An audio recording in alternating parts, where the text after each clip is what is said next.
believe in every single prophet that came before Muhammad, including Jesus, including Abraham, going all the way down back to Adam and Eve. We all believe in the same God and the same religion. I cannot be a Muslim if I don't believe in Jesus. I need to believe in Jesus. We had no problem with Jesus. The people that had a problem with you were the Jewish people. They're the one that put your God on the crucifix and they killed them, not us. Second of all, Muslims are the most peaceful people in the world, but people like you put us in positions where we are forced to get angry and fight with you. My mosque is right in front of a church. One morning, after prayer, I walked out. I saw a Christian gentleman coming out. We crossed paths. I said, hello. You know what he said to me? He said, I'm not supposed to talk to you. You're my enemy. Now, what kind of human being looks at another human being and says, you're my enemy? What is your religion teaching people? First, you said, we did nothing to your religion. Well, what do you mean by we? Muslims in Egypt are kidnapping and raping Christian girls and forcing them to convert to Islam. And then when their parents come looking for them, the Muslim government says, well, too bad, they've converted to Islam. The same thing is happening in Pakistan. You can't say you're only identifying Muslims as the really nice Muslims. Muhammad is the one who delivered to his followers Surah 929, which commanded Muslims to fight Christians, to fight the people of the book,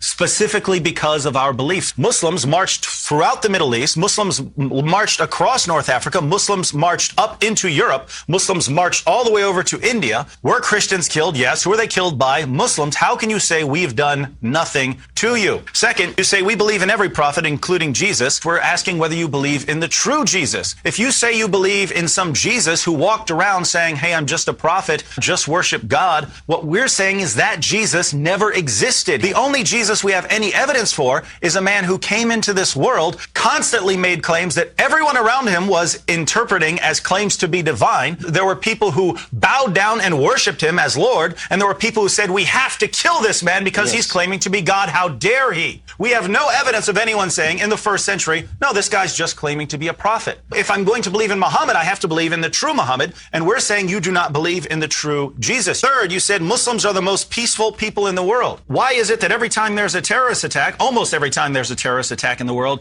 it's by Muslims? Read your holy book. Read Surah 929, where Muslims are told to go out and fight everyone. Read Sahih al-Bukhari or Sahih Muslim, where Muhammad specifically says, I've been commanded to fight people until they say, La ilaha illallah. He's been commanded to fight until we become Muslims. Finally, you said a Christian called you his enemy. But notice what Muslims do. Here's a Christian who said something mean. Therefore, look how mean Christians are. Why can't I say, well, Osama bin Laden, look what he's done. Therefore, that's how all Muslims are. The difference is I would never do that, and yet you do it.